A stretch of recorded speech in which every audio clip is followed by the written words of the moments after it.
Hey Crestwood, happy Wednesday to you. Hope you all are doing well on this March Madness Eve. Oh my gosh, the most exciting time of the year, my favorite month with March Madness and baseball starting and spring coming and the occasional March snow. What in the world was that yesterday? Absolutely crazy, but warmer temps are ahead and certainly looking forward to that, and certainly looking forward to Easter and the resurrection and all the joy that brings as well. I'm honored to be with you to bring you this devotional for this March 18th. You know, we're in the middle of Lent, and Lent is a season where I teach pastor's class. This year we have 10 enthusiastic, curious, energetic youth who are part of this, and it's one of the favorite things I do as a minister. And this past Sunday was probably my favorite class I get to teach with them, and it's a class on Jesus. And so we start out, I ask them to describe what they think Jesus looked like. And then I sort of do a composite drawing on the board based on the different descriptions that they give me about what they think Jesus looked like. And it's all the things that you would think, with the long flowing hair and the beard and the robe and all those sorts of things. And then I take them through a series of paintings of Jesus to kind of evoke their reaction to those. So the first one is the famous Warner Sallman one with the long flowing hair and Jesus looking up to the light. And they're like, yeah, that's kind of what I think Jesus looked like. And then I take them through a painting that's done by a Chinese person, and Jesus looks very Asian. And then one that was done by an Italian person during the Renaissance, and Jesus has sort of more of that classic look. And then a painting done by an African American where Jesus is black skinned. And so it's fun to take them through all of those. I take them through the painting that was done in around the turn of the millennium. It was called Jesus 2000, and it's what would Jesus look like if Jesus came to earth today. And it's you should look it up. It's an incredible picture. And then I show them something that was done in the magazine Popular Mechanics a couple decades ago, where they took a skull from the Middle East, from the part of the country where Jesus was, that would have existed around the time that Jesus did. And then they do sort of a 3D rendering of what Jesus would look like.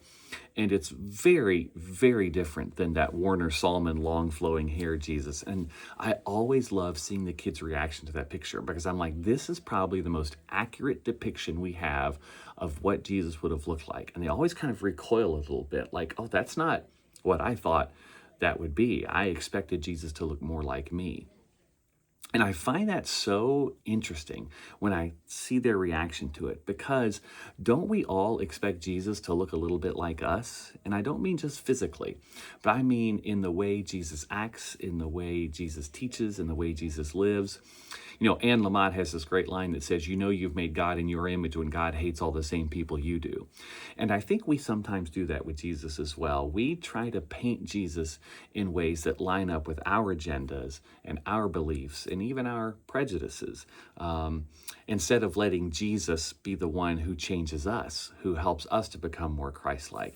I think we do that subtly. I don't think we do that overtly. I don't think we intentionally try to make it so that Jesus hated certain people or was exclusionary of certain people. But sometimes it's hard to receive the radical inclusivity, the radical love, the radical forgiveness that Jesus calls us to offer. It'd be a lot easier if Jesus was more like me than me trying to be a lot more like Jesus. And so I think we run into that all the time. And I think it's very subtle. I think it's unconscious or subconscious in how we do that. For some people, it's more overt. For some people, they definitely will tell you who Jesus loved and who Jesus hated and what Jesus would want us to do and those sorts of things. But the whole idea is that we are called to be changed by Jesus. We are not called to change Jesus into who we think Jesus should be. So I want to encourage you, Crestwood, to think about that today. How are you letting Jesus change you? In what areas of your life are you letting Jesus continue to transform you and help you evolve